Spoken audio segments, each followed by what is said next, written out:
Boa tarde a todos, o meu nome é Gonçalo Silva e o título desta comunicação é Operacionalização de macrociclo de treino para nadadores masters. Gostava de iniciar esta comunicação fazendo uma breve contextualização inicial, dizendo que a época 2020-2021 foi a minha primeira como treinador. Surge no contexto do centro de treino que tive de realizar para a obtenção de grau de treinador e o clube de natação de Valongo deu-me a oportunidade de aprender a ser treinador no escalão de massas e estamos aqui um ano depois. Estes últimos tempos têm sido bastante difíceis, como sabemos, têm afetado bastantes setores, fruto da pandemia imposta pelo vírus da Covid-19. O mundo do desporto também não foi diferente e também sofreu algumas alterações. No entanto, tivemos de nos adaptar, tal como aconteceu um pouco por toda a parte. Passando agora para o plano anual de treino, este foi dividido em dois macrociclos, macrociclo 1 e macrociclo 2.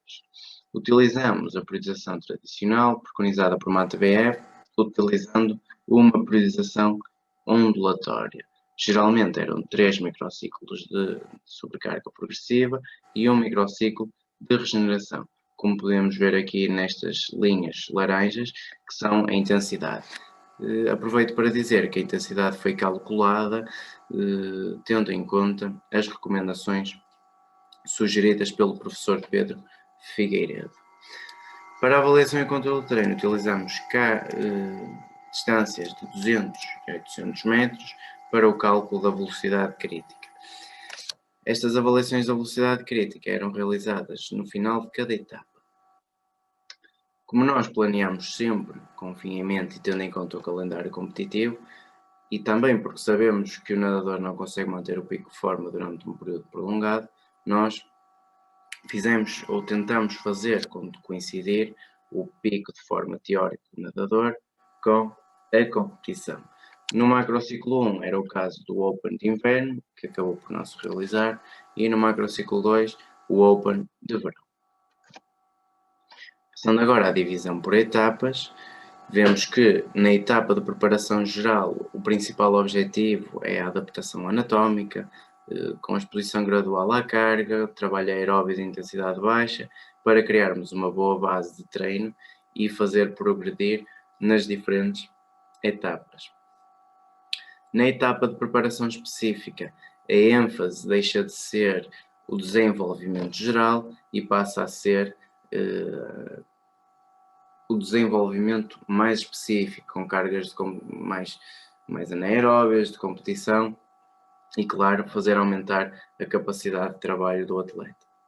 No período competitivo, o principal objetivo é dissipar a fadiga para fazer sobressair aqueles resultados bons do treino.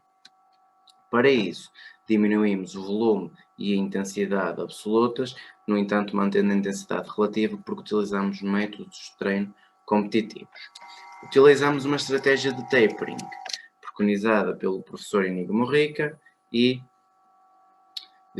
seguimos também as recomendações do professor. Já no período de transição, aquilo que nós queremos é fazer a transição entre dois macrociclos e dissipar por completo toda a fadiga competitiva que o atleta ou o nadador tem.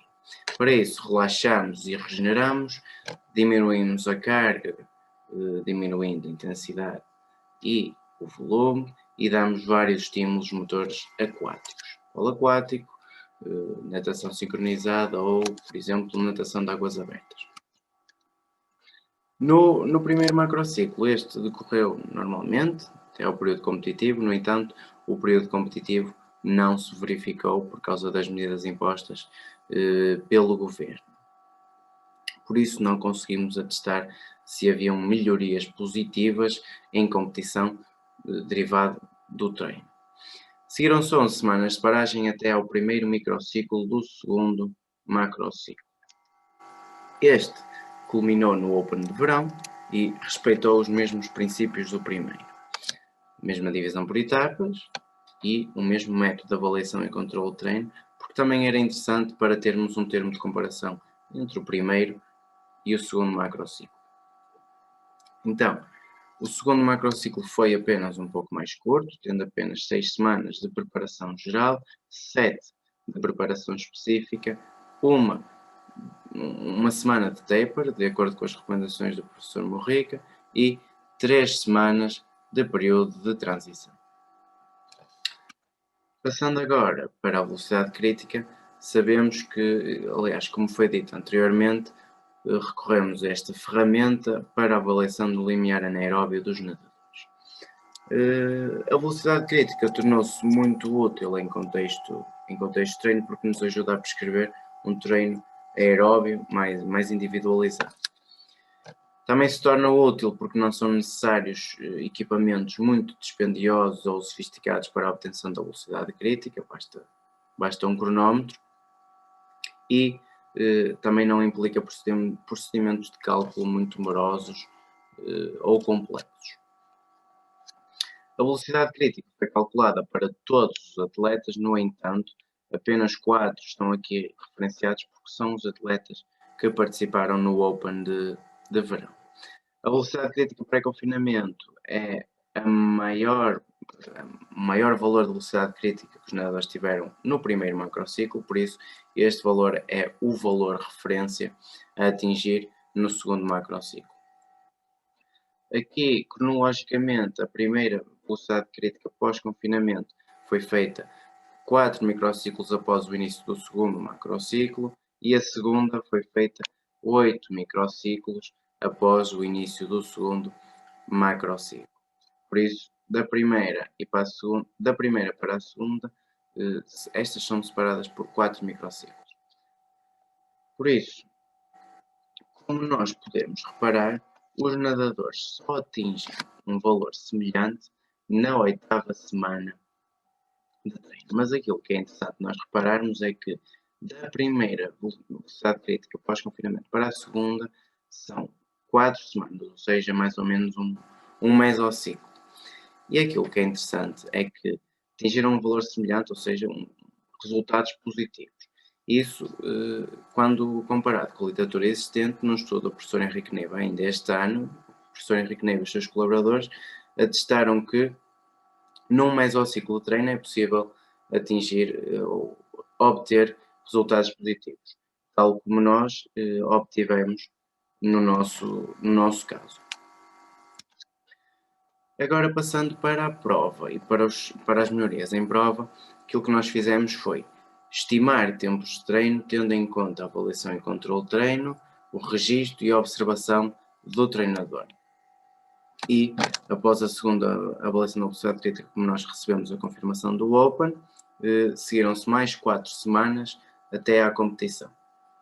Então, estimados os tempos, reparamos que depois da competição os resultados ou os tempos de prova foram melhores do que os tempos estimados, neste caso por mim.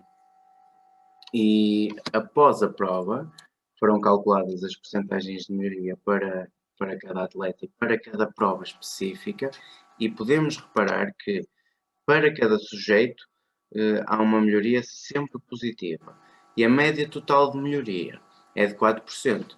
Ora, este valor é um valor já conhecido. Antes do período competitivo nós fizemos uma semana de taper de acordo com as recomendações do professor Morrica. E aquilo que está descrito na literatura é que após o taper são esperadas algumas melhorias. Podem ir de 0,5% a 6% e neste caso foi 4%, por isso já era um valor mais ou menos esperado. E desta forma, gostava de agradecer aos coautores deste trabalho por toda a ajuda prestada durante o ano e, claro está, gostava de agradecer à equipa porque sem eles nada era possível. E é desta forma que eu termino a minha apresentação, ou a nossa apresentação, esperando que a informação aqui exposta seja útil de alguma forma, tanto para a evolução da modalidade, como para a evolução do escalão de Masters. Ressalvando apenas que a grande mensagem desta comunicação é que, mesmo numa época atípica, com condições adversas e com paragens, é possível obter melhorias de performance, como nós vimos anteriormente, tanto na velocidade crítica como em competição, caso, na nossa opinião, haja um planeamento bem estruturado e devidamente apoiado pela literatura disponível e fazendo avaliação a controle de treino para podermos ver quais são os avanços ou as regressões do atleta. Muito obrigado pela vossa atenção.